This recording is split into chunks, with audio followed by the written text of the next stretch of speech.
So here's my dad's case, 1825. I believe this thing is 1988 or 1989. I was just testing it out here in the snow, and it did way worse than I thought it would. We just bought this thing from an auction, Ritchie Brothers auction here in Owatonna, Minnesota. I got it over here in the snow, and it basically just beached itself. So we're gonna try to get it unstuck here. So climbing into the cabin, put this safety down, lift this up, and gonna get this all cleaned in front of us here with the big skid loader. Makes this thing look like a little toy, and try to see if we can't get it to come on out. So here's what we've got in here. Fuel gauge doesn't work. I don't know anything about these lights. It says the systems are normal. The hour gauge does not work. It actually has a heater. This little thing is attached to the radiator or heater hoses.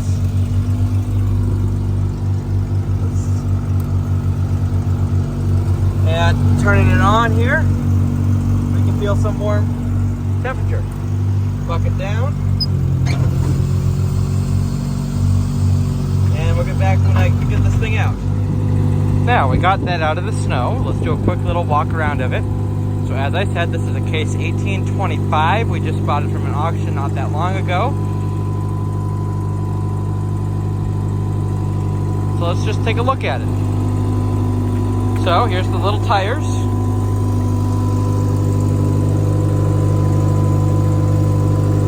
And here's the bucket. I'm not too sure how wide this is. I don't think it's quite 48 inches. It might be.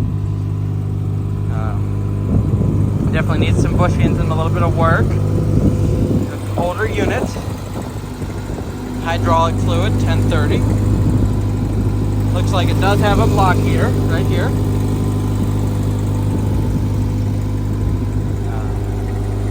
There's where it's originally from, I guess. Now, let's listen to the exhaust. Case. Here's a backup light. Or not backup, but you know, they all turn on when you turn on the switch. And then to open the back hatch, just pull that back. Now, we have a little hydraulic leak right here. Looking at it, it looks like it's been that way for years. Here's a little radiator. Here's a little 4-cylinder gas motor. This is a gas machine. Here's the little muffler. It's extremely loud. Loud on the inside. Now, of course, we're missing bolts and hardware. This should be fastened down, but it's not. Here's where we put in the gas. Yeah, looking at it. Motor, 4-cylinder, alternator, distributor, oil filter it looks like, oil pan, nice layer of undercoating. Close that back up. And that's closed up. Little plexiglass cabin.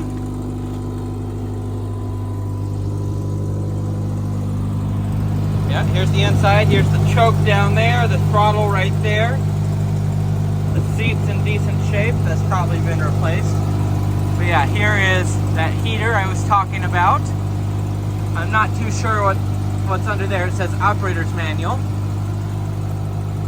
Now, let's just come on in here. This is the light for the lights. Whenever you turn that on, the battery light comes on. The alternator might not be very good, or will it go away with some revs? No, doesn't go away with revs.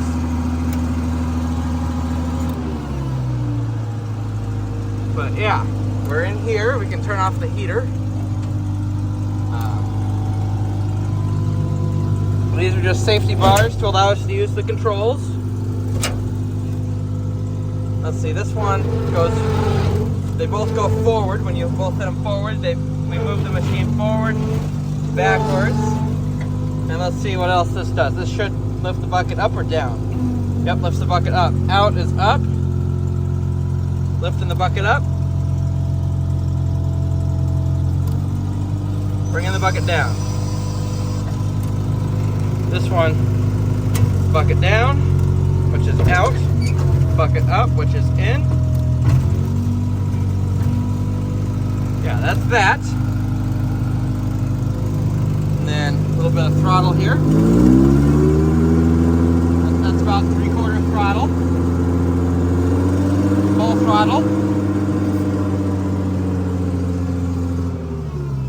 Needs a little bit of carburetor tuning, but other than that, it's a pretty good machine. We have that minute clip earlier of it moving some snow, and we also have another clip of it being stuck in the snow. Basically, it looks like it could use some way taller tires because it looks like it bottomed out in the snow and got stuck. It could probably also use wider tires to do better in the snow with a set of snow chains, because I don't think it has very much ground clearance for doing snow. We bought it with the purpose of moving snow, and it should be able to do it if you're out there every 2 hours when it's snowing to move the snow. But all in all, it's a pretty good little machine. This can do the work of about 10 people with a shovel, so that's pretty good there. And it should be good for tight spaces with light pallets. I believe I read online that this can lift 800 pounds. So yeah, here's our little 1980s Case 1825 skid steer.